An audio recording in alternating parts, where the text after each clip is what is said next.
नमस्कार आप सभी को।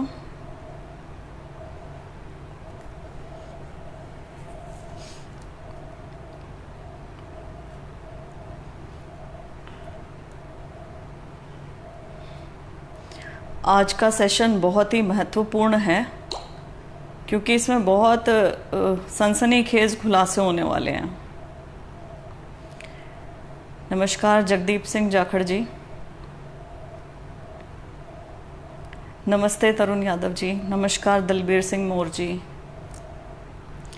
नमस्कार दीपेंद्र निम्बोरिया जी। Good evening Bhupesh Sharma ji. नमस्कार सुनील कुमार जी। Good evening Raju Pandey ji. मैं ठीक हूँ सर, आप कैसे हैं? Chandrahas Shikara ji, good evening to you too. Bhupesh Sharma ji, hello sir. Virender Chahal ji, नमस्कार सर। नवीन शोकन, नमस्ते sir. Sharda good evening ma'am. Chandra Prakash ji, नमस्कार sir. Ankit Malik ji, good evening sir. Vinod पोलिस्ट, नमस्कार सर। रंगा विक्की, नमस्कार सर। महेश, नमस्कार जी। गुरजैंट, नमस्कार जी। भूपेश, प्लीज़ जेबीटी भर्ती जल्द से जल्द निकालें। अजय शुरान जी, गुड इवनिंग। हरि सिंह जी, सुनील चुग, राकेश साहू, शारदा गुड्डी, परमीला बूरा जी, नमस्कार। लोधवाल वी लोकेश, नमस्कार सर। हरि सिंह दलाल जी, नमस्कार। आप लोग सारे जुड़ जाइए क्योंकि बहुत महत्वपूर्ण मुद्दा है ये। संदीप खोकर जी, धर्मेंद्र दलाल, साहिल बलहारा, जीतू पंघाल, सतबीर सिंह जी, कुलदीप जांडली जी, ईशा धनखड़ जी, सुनील कुमार जी, सिंह धालीवाल जी, दिवाकर राठी जी। सुनील कुमार जी, मैं एक खाप के कुछ प्रधानों से मिली थी। पंकज बेनीवाल जी, लोकेश जी, आई एम गुड। शीशपाल बुरा जी, मेरे ख्याल काफ़ी लोग जुड़ गए हैं। दीपेंद्र निम्बोरिया जी, हम लोग स्टार्ट करते हैं। मेरी सबको हाथ जोड़कर नमस्कार, राम राम, गुड इवनिंग, नमस्ते, सब कुछ है। कृष्णा देवी जी, सुमित सीमार, सब। तो आज बहुत ही महत्वपूर्ण मुद्दा है। महत्वपूर्ण किस लिए? क्योंकि एक गलत जानकारी जो सुप्रीम कोर्ट में दी गई, जिसके कारण पीटीआई की भर्ती रद्द हुई, जिसके कारण पीटीआई 2 महीने से सड़कों पे बैठे हैं और रिस्पोंडेंट्स भी हताश हैं क्योंकि रिस्पोंडेंट्स भी ये सोच रहे थे कि 10 साल के उनके संघर्ष का उन्हें कोई फ़ायदा पहुंचेगा, जो कि नहीं पहुंचा। और ये केवल एक पीटीआई की भर्ती नहीं है, इसके बाद आर्ट एंड क्राफ्ट की भर्ती है। C&V कैडर में जितनी भी भर्तियां हैं, उन सब भर्तियों में जो अध्यापक हैं वो, प्लस जो रिस्पोंडेंट्स या पिटिशनर हैं वो, उन सब के ऊपर बुरी गाज गिरेगी क्योंकि जो पीटीआई के साथ होगा वही आगे C&V कैडर की बहुत सारी जितनी वैकेंसीज हैं उनके साथ होगा, जिनके ऊपर केसेस फाइल्ड है, मैं उनकी बात कर रही हूँ। इसलिए ये केवल 1983 लोगों की प्लस 68 लोगों की बात नहीं, ये बहुत सारे अध्यापकों की और पिटिशनर्स और रिस्पोंडेंट्स की बात है। तो यहाँ पर सरकार को थोड़ा संवेदनशील रहकर इस मुद्दे को मुझे लगता है हैंडल करना चाहिए था और सच तथ्य देने चाहिए थे सुप्रीम कोर्ट में, जो कि पता नहीं किस कारणवश नहीं दिए गए, जिसका खामियाजा पीटीआई को भुगतना पड़ा, रिस्पोंडेंट्स को भुगतना पड़ा, जिसका खामियाजा आगे आने वाले जो केसेस हैं आर्ट एंड क्राफ्ट, वो लोग भुगत सकते हैं। तो ये बहुत महत्वपूर्ण हो जाता है ऐसी जानकारी पब्लिक डोमेन में रखना। मेरे पास खुद ये कल पहुंची है तो मैं देखकर हैरान थी। मैं इसकी सर्टिफाइड कॉपीज निकलवाना चाह रही थी। जैसे ही मेरे पास सर्टिफाइड कॉपी आई है, मैं तुरंत आप लोगों के साथ रूबरू हो रही हूँ क्योंकि ये हमारे पास समय नहीं है। पीटीआईज फाइट कर रहे हैं समय के अगेंस्ट। ऐसी आर्ट एंड क्राफ्ट की भी फाइनल डेट आ चुकी है, आर्ग्यूमेंट होने वाले हैं उनके केस के ऊपर भी, और बहुत बड़ी ह्यूमैनिटेरियन क्राइसिस आ सकती है यदि उनके केस में भी सिमिलर फेट रहा तो, जो कि रहेगा क्योंकि पीटीआई में सुप्रीम कोर्ट की ऐसी जजमेंट है। लेकिन क्यों आई ऐसी जजमेंट? क्योंकि गलत सबमिशन कोर्ट में दी गई। यदि कोर्ट में सच बोला गया होता तो ऐसा कोर्ट का डिसीजन ना आता जो आया है। हम आते हैं अब सीधे मुद्दे के ऊपर। बी सिंह भादू जी, मैं सबके संदेशों का जवाब दूंगी अंत में, अभी नहीं, अभी हम पूरे मुद्दे की बात करेंगे। हम आते हैं मुद्दे के ऊपर। मुद्दा ऐसा है कि डायरेक्टर जनरल एलिमेंट्री एजुकेशन शिक्षा सदन, मौलिक शिक्षा निदेशक हरियाणा का आरटीआई एक आई, मेमो नंबर उसका बताती हूँ 24/2 2014 HRC and V in bracket 3 dated 20/2/2014, 20 फरवरी 2014 को एक आरटीआई आती है, अंडर साइनी है उस आरटीआई में superintendent HRC and V for director general elementary education Haryana Panchkula, जिसमें वैकेंसीज और बैकलॉग पोजीशन आती है पीटीआई की डिस्ट्रिक्ट वाइज, पीटीआईज की डिस्ट्रिक्ट वाइज वैकेंसी बताई होती है, उसमें सैंक्शनड पोस्ट भी बताई हुई हैं, उसमें वर्किंग कितने हैं वो भी बताए हुए हैं, और उसमें वेकेंट डायरेक्ट प्रमोशनल ये भी बताया हुआ है। और कमाल की बात है 2012 में सरकार ने इस कैडर को डाइंग कैडर घोषित कर दिया था, और यही इन्होंने सुप्रीम कोर्ट में सबमिशन दी है कि ये डाइंग कैडर है। तो 2014 में वैकेंसीज कैसे दे दी एलिमेंट्री मौलिक शिक्षा निदेशक ने, और वैकेंसीज भी कैसे हैं मैं आपको थोड़ा एग्जांपल दूंगी। जैसे अंबाला में 143 जनरल की पोस्ट वेकेंट थी, उस समय बीसीए की 30 थी, बीसीबी की 12 थी, एससी की 30 थी। भिवानी में ऐसी 48, बीसीए की 24, बीसीबी की 16, एससी की 20। यदि हम इसका पूरा टोटल करते हैं, मैं ये पूरा हर एक जिले का लेके बैठी हुई हूं, यदि हम इसका पूरा टोटल करते हैं तो टोटल वैकेंट पोस्ट जो 2014 में थी वो थी 1937। मैं इस लाइव सेशन के बाद ये डॉक्यूमेंट, ये आरटीआई पब्लिक डोमेन पे डाल दूंगी, पेज पे डाल दूंगी, आप सब उसे देखिएगा। मैं केवल यहाँ वेकेंट पोस्ट की बात कर रही हूँ, लेकिन उस आरटीआई में सैंक्शनड पोस्ट भी दे रखी हैं, और कितनी पोस्ट पे वर्किंग हैं अध्यापक पीटीआईज, और कितनी पोस्ट वेकेंट हैं डिस्ट्रिक्ट वाइज, हर एक चीज मेंशन्ड है। तो यदि 2014 में थी वेकेंट पोस्ट तो ये हाई कोर्ट को क्यों गुमराह किया गया, हाई कोर्ट में ऐसी सबमिशन क्यों दी गई कि ये डाइंग कैडर है, और फिर सुप्रीम कोर्ट को भी क्यों गुमराह किया गया, वहां भी क्यों कहा गया कि ये डाइंग कैडर है और इसमें एक भी पोस्ट वेकेंट नहीं, जबकि इसमें पोस्ट वेकेंट थी। वहां क्या कहा गया मैं आपको बताती हूं। ये पीटीआई की पूरी जजमेंट है 85 पेजेस की, जिसमें 7th क्वेश्चन है, ये 7th क्वेश्चन लॉ क्वेश्चन में पढ़ने वाली हूं। जो पूछा गया था कोर्ट में ये था, whether no fresh selection can be held as directed by learned single जज since as per 2012 rules, the post of PTI has been declared as a dying cadre and the post has merged into the post of TGT physical education question mark, ये question था।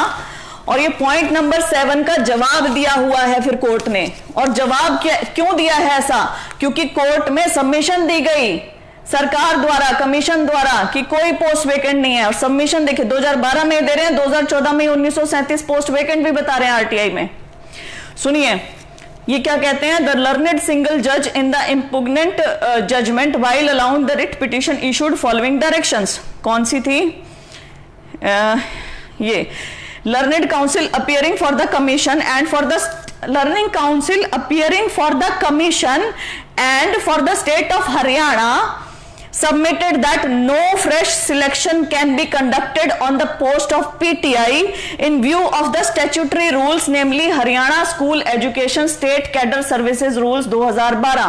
He submits that in the affidavit which has been filed by the commission on 11/2/2020। इन्होंने ये कहा है कि जो Haryana school education state cadre service rules थे ना 2012 के मुताबिक, उनके मुताबिक कोई वैकेंसी नहीं है, ये डाइंग कैडर है और इसको टीजीटी फिजिकल एजुकेशन में कन्वर्ट कर दिया गया है, तो इसके अंदर कोई भी भर्ती नहीं हो सकती है। इन्होंने ना केवल ये कहा है, इन्होंने ये आगे सब्सिक्वेंट पैराग्राफ्स में ये भी कहा है कि यदि इस पीटीआई कैडर में कोई वैकेंसी होती है, लाइक कोई ज्वाइन नहीं करता है या कोई प्रमोट हो जाता है, तो जो वो सीट आएगी वो पीटीआई में वेकेंट नहीं गिनी जाएगी, वो टीजीटी फिजिकल एजुकेशन में गिनी जाएगी।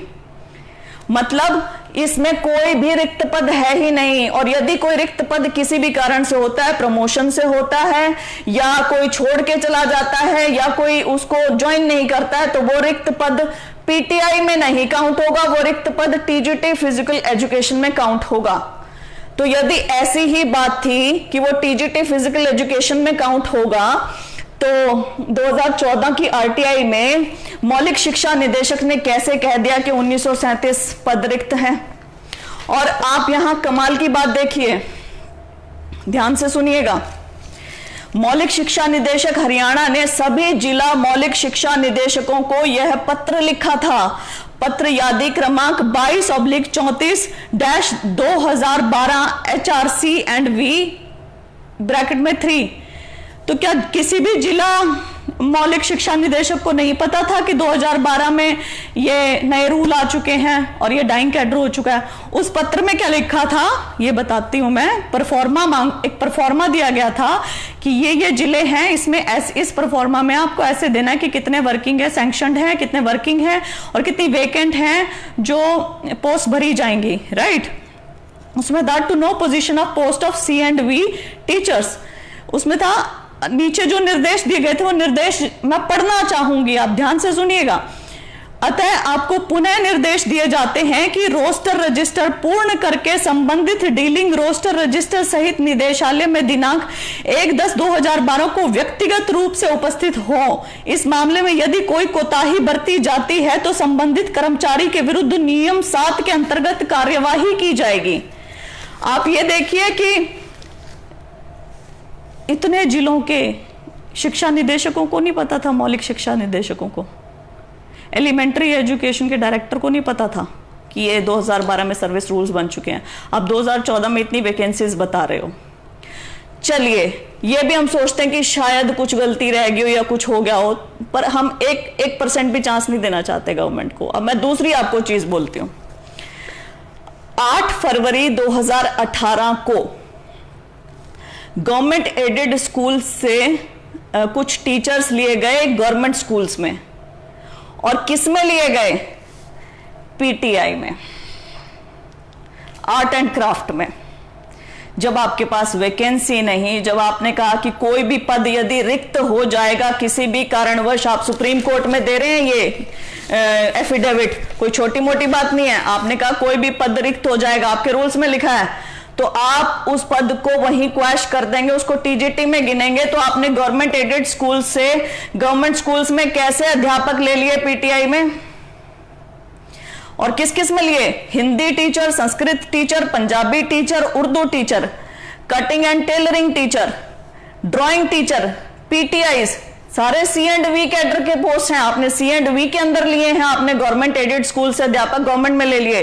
कब लिए ये?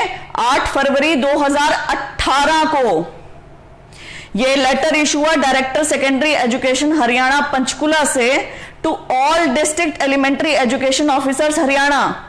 इस लेटर का मेमो नंबर था 1/1-2010 AS ब्रैकेट में 2। तो आप इस चीज को अब समझने की कोशिश करें। 2012 में कहते हैं कि PTI डाइंग कैडर है, और कब से है PTI dying cadre? Haryana school education group C state cadre service rule 2012 vide notification number GSR 12/const/8 309/2012 dated 11/4/2012, 11 अप्रैल 2012 के बाद से ये डाइंग कैडर है, इसमें कोई नियुक्तियां नहीं होगी। लेकिन 11 अप्रैल 2012 याद रखना, इसमें कोई नियुक्तियां नहीं होगी। लेकिन 24 सितंबर 2012 को डायरेक्टर एलिमेंट्री एजुकेशन लिखते हैं सभी जिला मौलिक शिक्षा निदेशकों को कि तुम सारे इकट्ठे हो जाओ, व्यक्तिगत रूप से सारे बताओ तुम्हारे PTI C&V कैडर में कितनी वैकेंसीज हैं, और यदि कोई नहीं आता है तो उसके ऊपर कार्यवाही की जाएगी नियम 7 के विरुद्ध। ये फिर ये सारे उपस्थित होते हैं, और 2014 में ये RTI देते हैं कि 1937 पद रिक्त हैं। कैसे? फिर उसके बाद 8 फरवरी 2018 को गवर्नमेंट नियुक्तियां करती है गवर्नमेंट एडेड स्कूल से गवर्नमेंट स्कूल्स में PTI कैडर के अंदर। कैसे? ये तो डाइंग कैडर था। आप अपनी सहूलियत के हिसाब से यूज करेंगे, मतलब रूल्स को मोल्ड करेंगे। आप अपनी सहूलियत के हिसाब से सुप्रीम कोर्ट में सबमिशंस देंगे, हाई कोर्ट में सबमिशंस देंगे। आपने अपनी सुविधा अनुसार जो चीजें बोली, उसके कारण 1983 लोग आज सड़क के ऊपर बैठे हुए हैं। आपकी सुविधा अनुसार क्या हुआ? 1983 नहीं, साथ में जितने रेस्पोंडेंट्स हैं वो दुखी हो गए। संजीव कुमार जी से मेरी पर्सनल बात हुई, वो नहीं देना चाहते एग्जामिनेशन, वो नहीं चाहते थे कि ये लोग सड़कों पे आ जाए या ऐसे दुखी हों, इसलिए नहीं किया था उन्होंने case. Anyways, art and craft के साथ भी ऐसा ही होने वाला है। लेकिन क्यों? आपकी सुविधा ऐसे नहीं चलेगी ना। ये जो जानकारी है ये बहुत इंपॉर्टेंट है, महत्वपूर्ण है। ये मैं कहना चाहूंगी संजीवनी है पीटीआईज के लिए। आप इस जानकारी का उचित उपयोग करें, आप इस जानकारी को रखें सरकार के सामने, आप इस जानकारी को रखें एजी साहब के सामने कि ये है तथ्य। आपने झूठ बोला है सुप्रीम कोर्ट में, और मैं अब गारंटी के साथ कह सकती हूं कि यदि आपकी रिव्यू पिटीशन एक्सेप्ट नहीं हुई है तो रिव्यू पिटीशन में अमेंडमेंट करके आप इस जानकारी को यदि सुप्रीम कोर्ट में रखेंगे तो सुप्रीम कोर्ट सबसे पहले झाड़ लगाएगी हरियाणा सरकार को। ये बहुत बड़ा मैटर बन गया है, यहां इसको बहुत अच्छे तरीके से हैंडल करने की जरूरत है। और आप फ्रंट फुट पे आ गए, आप सरकार बैक फुट पे चली गई है इस जानकारी के आते ही। आपको इसका बहुत अच्छे से यूज करना है, आपको ये चीजें सामने रखनी है सरकार के। मैं चाहती हूँ विपक्ष भी इस चीज को उठाए और मुखर हो इस चीज के बारे में और सरकार से सवाल करे कि अलग अलग सबमिशंस कैसे दी गई, आरटीआई ऐसे कैसे निकली, और आपने 2018 में डाइंग कैडर में नियुक्तियां कैसे करी, जबकि आप सुप्रीम कोर्ट में 2020 में सबमिशन दे रहे हो कि करेंगे नहीं हम लोग।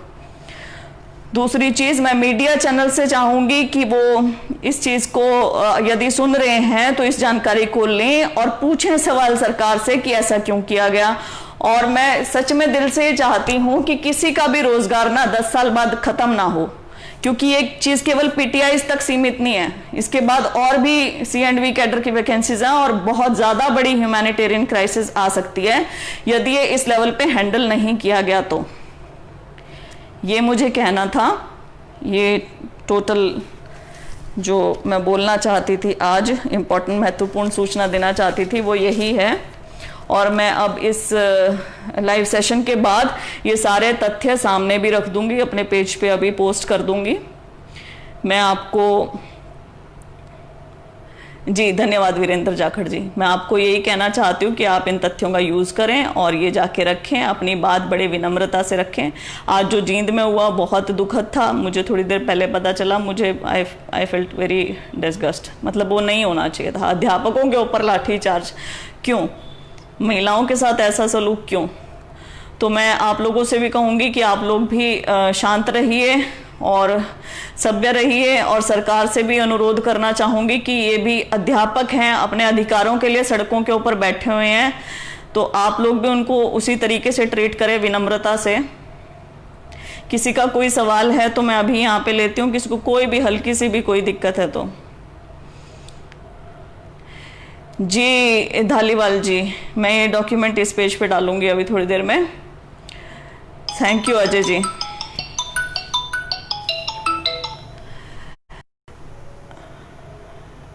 Thank you Dilbag ji. Okay, मेरी शुभकामनाएं आप सबके साथ हैं जी। Good night.